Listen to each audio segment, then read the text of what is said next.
Greetings and welcome. We are in Senior English A, and we now return back to Hamlet Act 3, Scene 1. Let's just cover where we've been.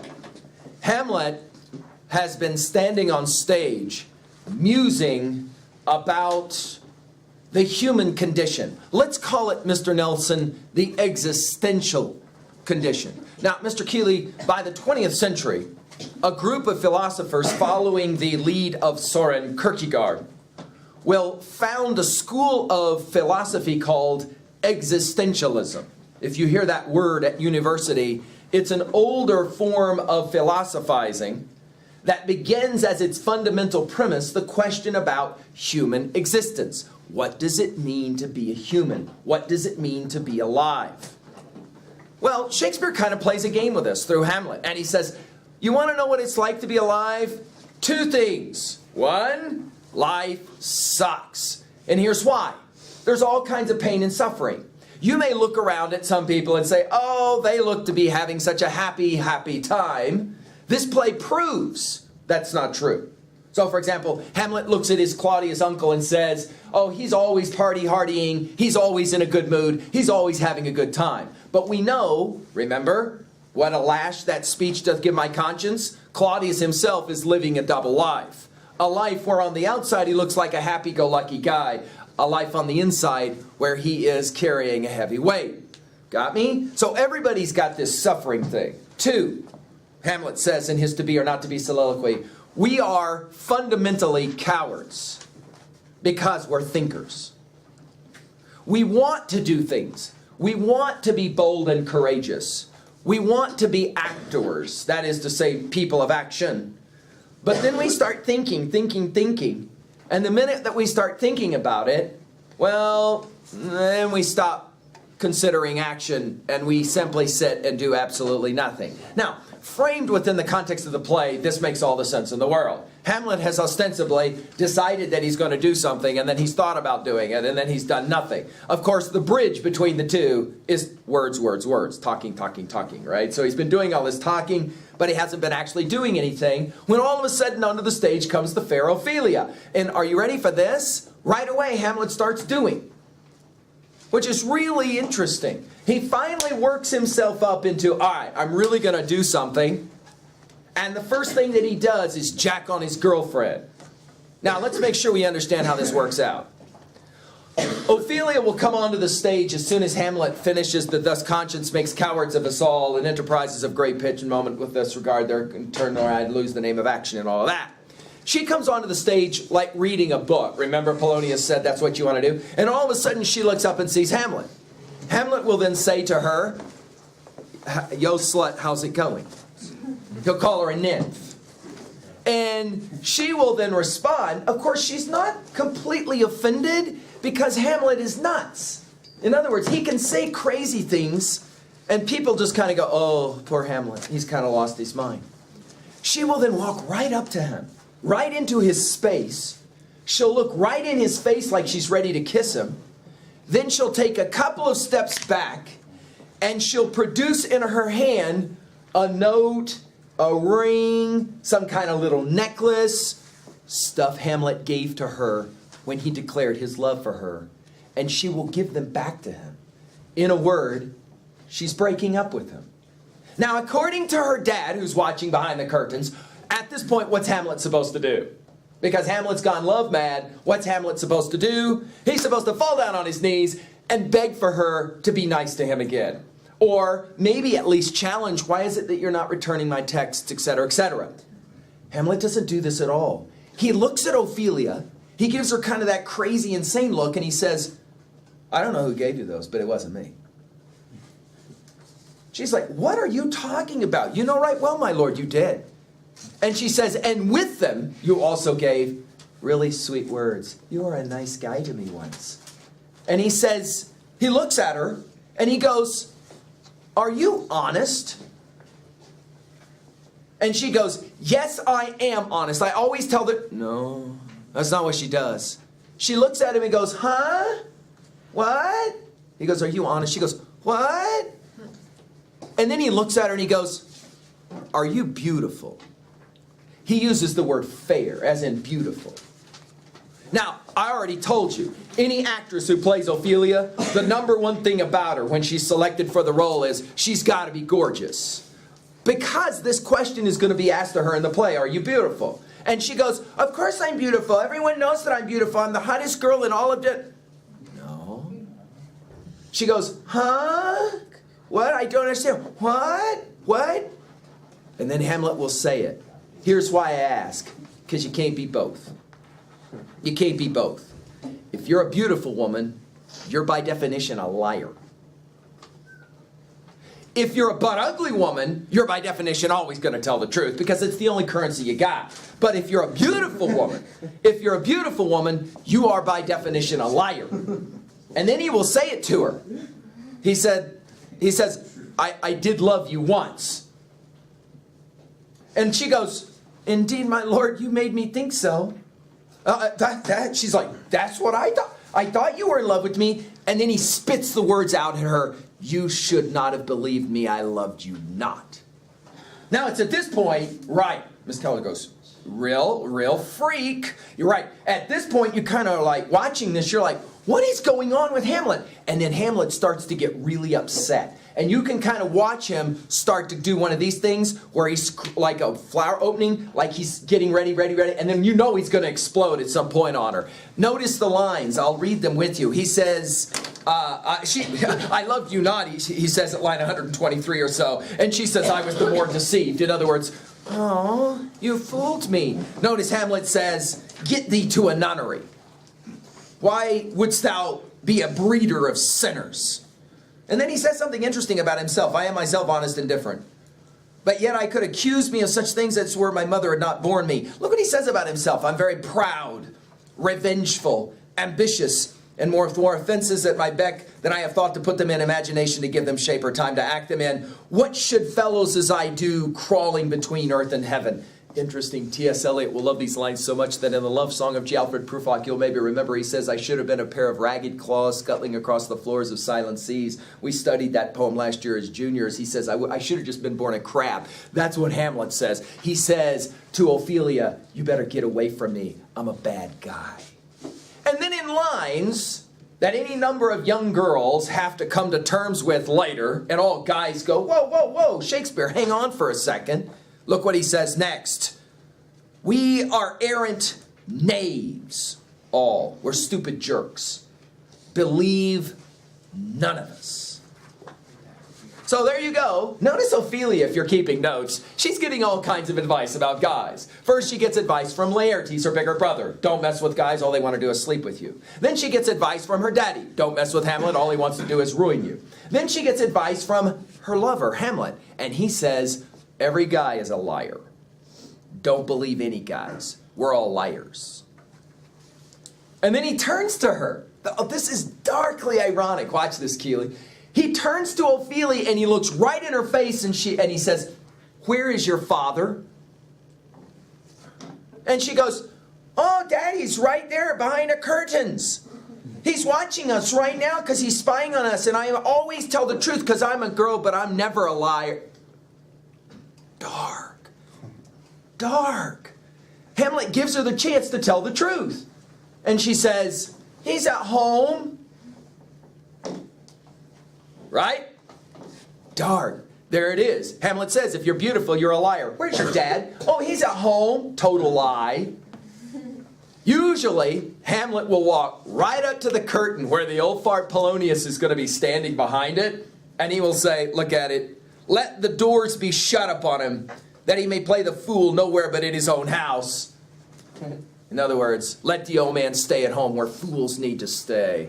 And then Hamlet, echoing that first Act 1 soliloquy, where he can't talk very well because he can't finish his lines, now he tries to leave the stage. And he says farewell. And if this is done right, he actually tries to get off of the stage, leaving Ophelia standing in the middle of the stage, already beginning to weep, because she's just like, whoa, whoa, this is definitely not the guy I once was in love with. He almost is off stage when he turns around and starts walking back at her with pace. It looks like he's going to hit her.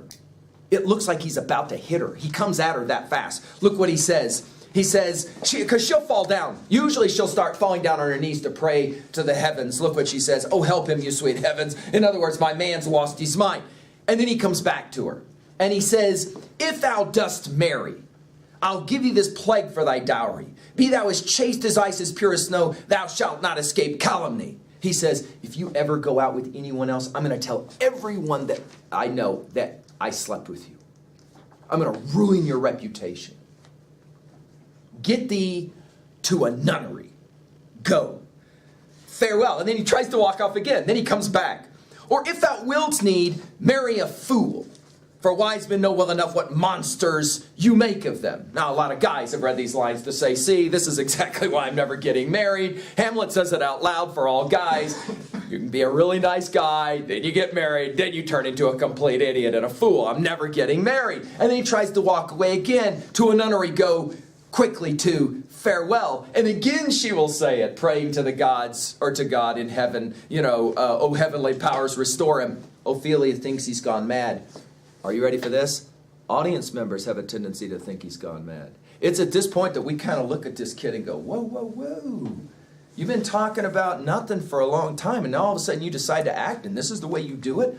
In a performance that I saw of this, in the final one, when Hamlet, he's almost off stage again, he comes back, now he runs at her.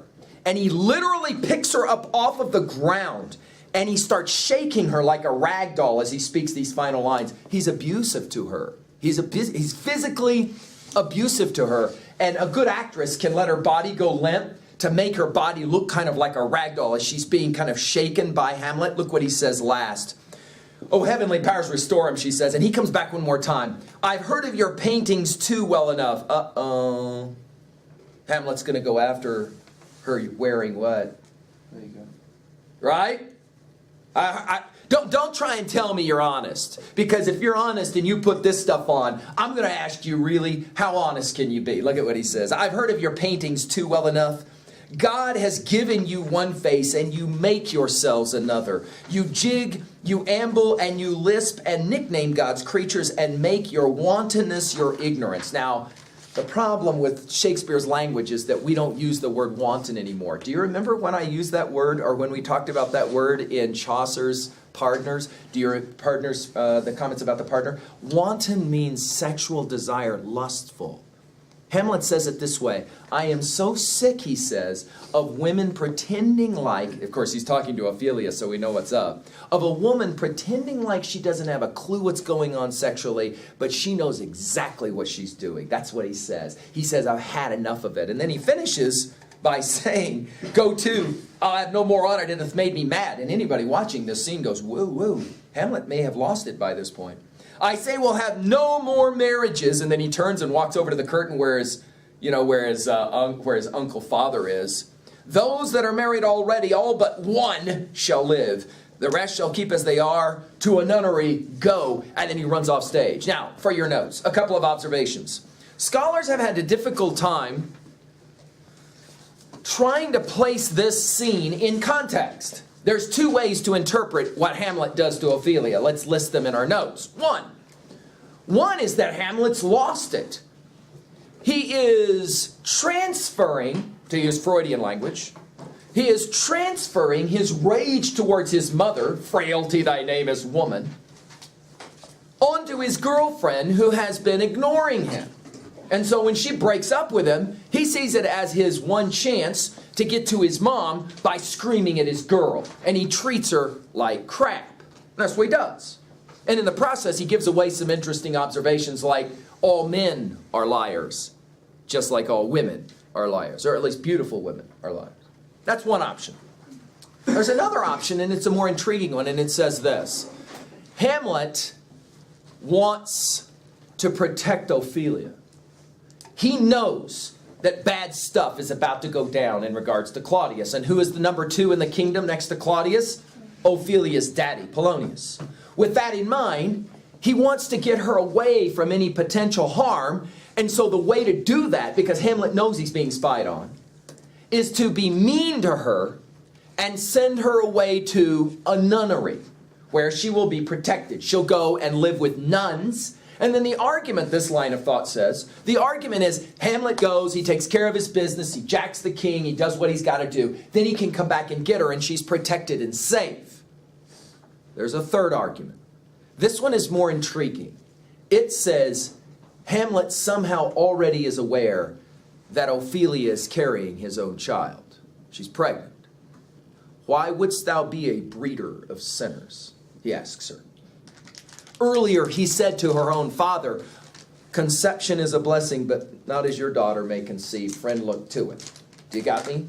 And in Shakespeare's day, a young girl who's been pregnated out of wedlock is in a serious fix. The only people to take care of her would be nuns at a nunnery.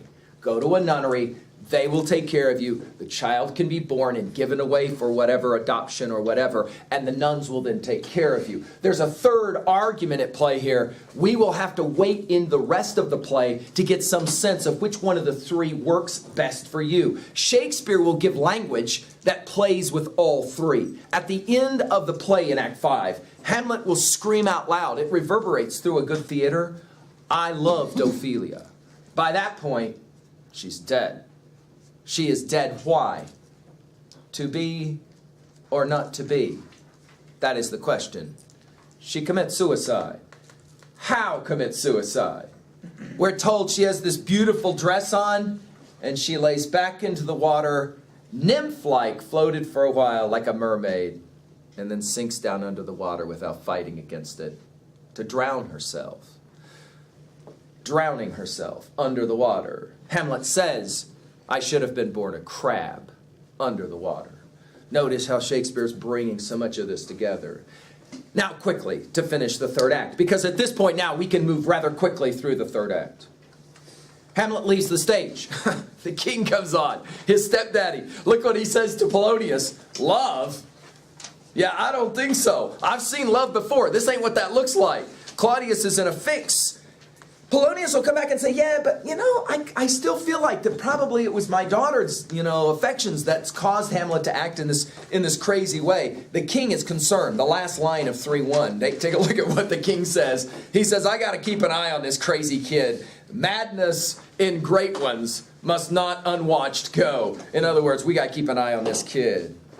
3:2. I wish I had a whole hour to just talk about 3:2. And especially those of you who are at all interested in acting and the drama and the stage. Because what we could do is say it out loud for your notes. Let's say it now. The greatest playwright of them all is Shakespeare. What did he have to say to actors about how to act? We don't know a lot of that. But we do have this scene. Are you ready for this? 3:2 begins with Hamlet talking to the actors. And Hamlet says to the actors, when you act, two things. One, be natural when you act.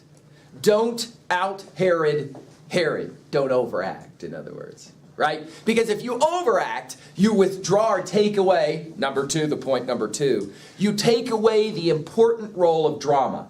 Hamlet says it this way, I want you to perform these lines I put into The Murder of Gonzaga well for my uncle and my ma. Because good drama, or a good movie, is like a mirror that's held up on stage. And people come and sit down to watch the movie or the drama, and it's like they're looking into a mirror. They see reflected back out of the mirror themselves, their own mental state, their challenges, whatever. And to that degree, good drama helps people see themselves. And that's exactly what Hamlet wants to have happen with his uncle. Secondly, onto the stage comes Horatio, his pal. It's an interesting moment because for one moment in the play, on stage, other than in his soliloquies, Hamlet can step out of his crazy mode and he'll call Horatio to him and he says two really interesting things to his best friend. One, you're an amazing man, he says to him. I wish I could be more like you. Horatio kind of looks at him like, dude, what are you talking about? And he says, you're like the perfect guy, he says. To Hamlet says to Horatio, his pal, he says, you're like the perfect guy in this regards. You're like even keel. You don't have these like up, down, up, down, up, down, up, down kinds of emotional states all over the map. You're really pretty even keel. You show a level of wisdom and security that I wish I had. But then Hamlet says, look, I can't talk anymore about this one. Here's the deal. We're about to do this play thing. I want you to watch my uncle. You watch him. During the play within the play, when that fake poison gets poured in the ear of the king, I want you to watch him. We'll watch him together. And he goes, sure, no worries. Onto the stage comes the king, the queen, the whole retinue, and Ophelia. as well comes onto the stage. Immediately we realize that Hamlet and the king have not been together on stage since the last time we saw him, when the king went, "Come to Papa, you're my son." And he went, "Yeah, you're a scumbag. I got nothing to do with you." We haven't seen these two together since then. And of course, Claudius knows that his stepson has gone nutsoid.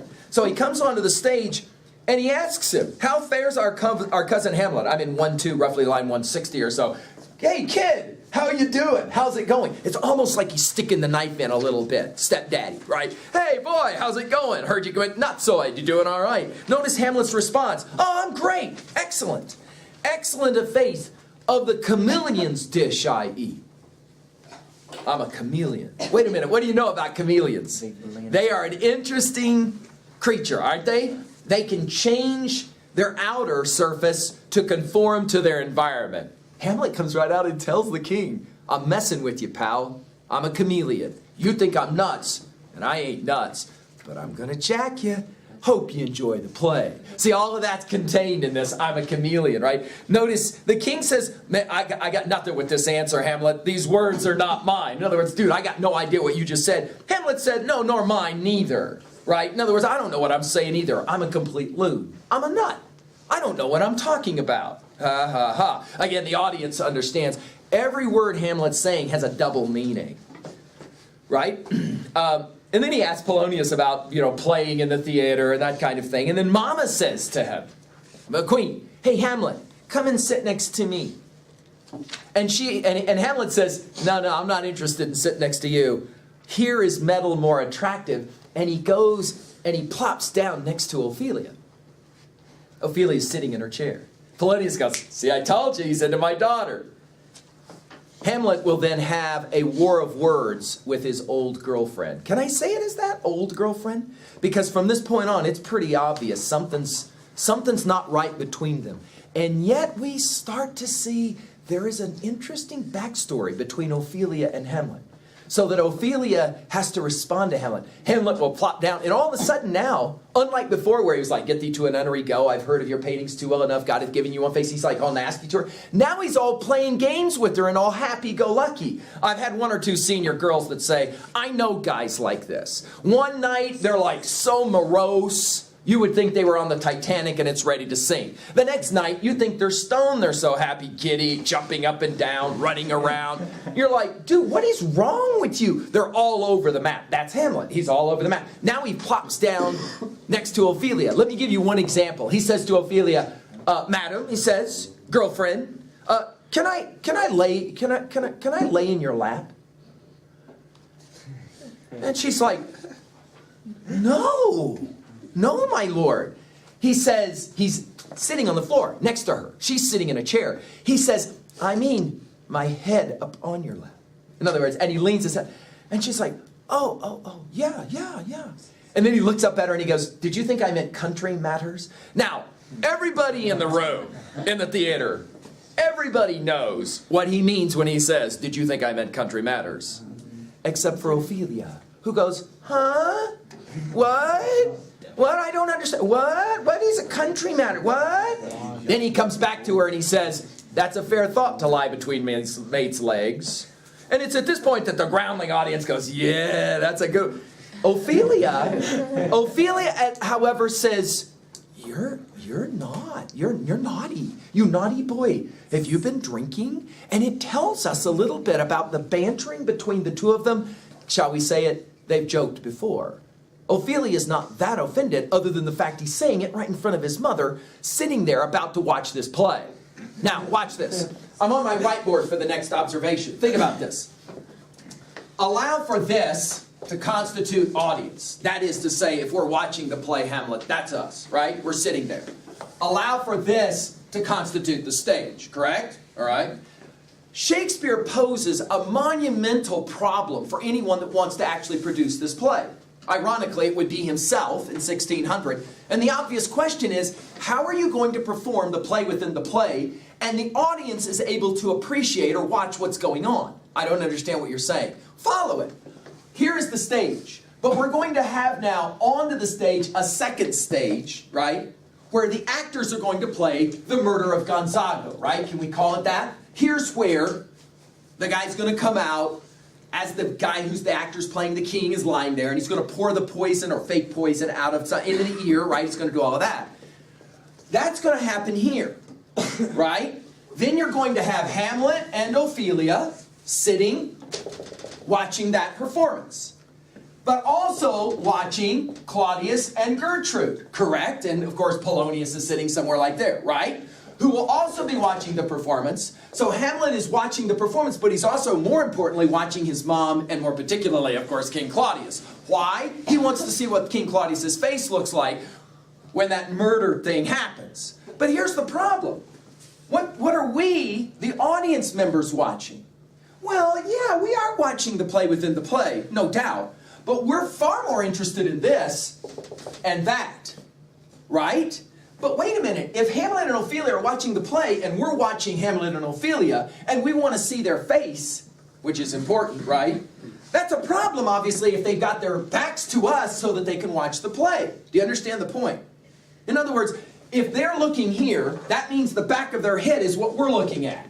We're not going to get to see their face, which is the whole reason for the play within the play. Shakespeare wants us to see what goes on. So, for example, when that cat comes out sneaking like this quietly, and he's got the vial in his hand, and he's going to pour the poison into the actor's ear who's got the crown on, and then he takes the crown off and he puts it on his own head and jumps around for a while like yay, yay, and all of that. When he does all of that, right, we aren't really interested in what is happening here. We're interested in what Claudius is doing. What will his face look like? Will he sit there kind of like, this is kind of weird? Or will he begin to show or demonstrate some sense of guilt? Right? To that degree, what Shakespeare usually did was to put these guys so that they could sit kind of like this. Does that make sense? So that they're sitting kind of like this and they're looking, right? But we're able to see Claudius's face and Gertrude's face. See, we can see both. Here we are sitting. We can look at Claudius, who is looking at the play. We can look at Hamlet, who is looking at Claudius. Does that make sense? We're able to see enough of the face. The other thing Shakespeare will do is he'll have Claudius stand up at the key moment of the play. Right at the moment when the murderer pours the poison in his ear, Claudius totally gives it away, if and only if you know he's the murderer. He literally stands up and kind of looks around. We have a saying in Texas, the guilty dog always barks first, right? He kind of looks around, like that, and Hamlet's just looking right at him. Ironically, Claudius will say, give me some light. It's like a big spotlight has just been shown on him, which is, of course, proof for Hamlet that what? He did it. He did it. Nobody else knows what's going on. And then immediately Claudius will leave the stage. But Hamlet then, he's giddy. He knows it. I've got him. Onto the stage comes Rosencrantz and Guildenstern. They want to mess with Hamlet some more. Hamlet's like, dude, you need to just back away and leave me alone. They won't stop. Hamlet grabs a flute or a recorder and he shoves it at Rosencrantz and says, hey man, play me some music on this thing. Rosencrantz is like, I don't know how to play that flute. And Hamlet says, well, why do you keep messing with me? You try and mess with me, play on me, make me tell you what I'm doing. And he gets physical with Rosencrantz. He shoves him up against the wall, that kind of thing. In the meantime, we're told that Polonius wants Hamlet to go to his mother's bedroom and talk to her because she's clearly upset. Why is she upset? Because something happened during the play, but she doesn't understand exactly what. Hamlet says, you bet, I'll go. On his way to go to see his mom, Hamlet is walking across the back of the stage. And now I'm with you in 1-3. And he's got a sword in his hand. I'm sorry, 3-3, I apologize, 3-3. And he's got a sword in his hand, and as he walks across the stage, I'll just do this on my little drawing up here since I got it. So this is you, the audience member, right? Claudius comes to the front of the stage, and he's right here, represented as C, right? And he drops down on his knees, and he pretends like he's praying. His mouth's moving like that. Across the back of the stage comes walking really quickly Hamlet, and he's got a sword in his hand. He's on his way to his mother. And right about the moment that he gets dead center stage, right behind Claudius, he stops. He looks. He sees the old man on his knees praying, and he says, now might I do it? While he's praying. I know he's guilty. And Hamlet will then walk up right behind Claudius, and he will raise this sword high over the air, and he'll come right down to the top of Claudius's head, and then he stops. Reminding us of what story from earlier in the play? That Hamlet himself wanted to have recited by those actors from the Aeneid, the story of Pyrrhus, and how he jacks the old King Priam of Troy, holding that sword right above his head, right at the last second before he splits his head open like a grapefruit. And Hamlet then begins to talk to himself out loud. This is, of course, an aside. Claudius pretends like he can't hear the actor who plays Hamlet talking. And Hamlet says it's simple like, if I kill him now while he's praying, his soul will go to heaven. So he kills my dad and sends his soul to hell. I'm going to kill his soul while he's praying and goes to heaven. Up, sword, he says, no a more horrid hint. I'm going to kill him when he's doing something nasty. Right? Of course, the irony of all ironies at the end of 3:3 is that the king will come up and say, words fly up, thoughts remain below. Words without thoughts never to heaven go. He wasn't really praying. He can't really pray because the king of Claudius, of course, he says, I still have all the things that, motivated me to kill my brother in the first place. What is the primal eldest curse? He says this is the oldest sin in the book. What is the oldest sin in the book, Mr. Nelson? In the Judeo-Christian Bible, what's the first murder? Do you remember? Yeah, it's two brothers, huh? Cain kills Abel, remember? What's our story here? Hamlet killed by his bro, right? So the oldest murder in the book is when a brother kills a brother. Claudius knows he's done something wrong, but he's not ready to repent of it. He's not going to back away. He still wants to be king, if you will. All right, 3:4. 3:4 is what I often will call the lug the gut scene. It's a fascinating scene. Let's talk it through real quickly. Hamlet walks on stage. His mother is there. She is irate. He comes walking on. He's got a sword in his hand. He's kind of swinging it like this. Now, mother, what's the problem? Can I help you? To which she responds, Hamlet, thou hast thy father much offended. Stepdaddy's mad. Claudius is mad. You made him mad in the play within the play. Hamlet looks back at her and says, Mother, thou hast my father much offended. Whoa, who's he talking about? His own father, right? To which then she says, you know what? You've lost your ever-loving mind. I'm going to go find somebody that can help set you straight. Obviously, she's talking about stepdaddy. And Hamlet will push her down into the chair, but he's got a sword in his hand. She screams out loud, what, are you going to kill me? And she screams the word murder. At that point, Polonius, who is the one spying on this exchange, he wants to get out from behind the curtain so that he can protect the queen. He moves. Hamlet spins. He sees the moving curtain. He assumes that it's the king, Claudius. And he's like, got him. Now I'll kill him while he's spying, which is a sin. I'm sending his soul to hell. He drives the sword through the curtain. Right? Immediately the queen will say, what have you done? Which is a legitimate question. Hamlet's response is quite remarkable. He says, nay, I know not. Hamlet does not understand what he's done. Well, what has he done? Let's go ahead and put it in our notes here real quickly. He's done several things. This is a pivotal moment in our play. One, he's a murderer. He's a murderer. He's now killed an unarmed, defenseless old man. He's a murderer. Never done that before. Unlike Macbeth, who had killed lots of people in the war, but then he murdered Duncan. The distinction is made between killing and murder. Hamlet's never done either. He's never killed anything. He's never murdered anyone. Now he is a murderer. Whoa. Number two. Yeah, it's gonna be a problem for the king, obviously, when you kill his second in command. So if Hamlet's goal is to get to Claudius and kill Claudius, now he's kind of screwed his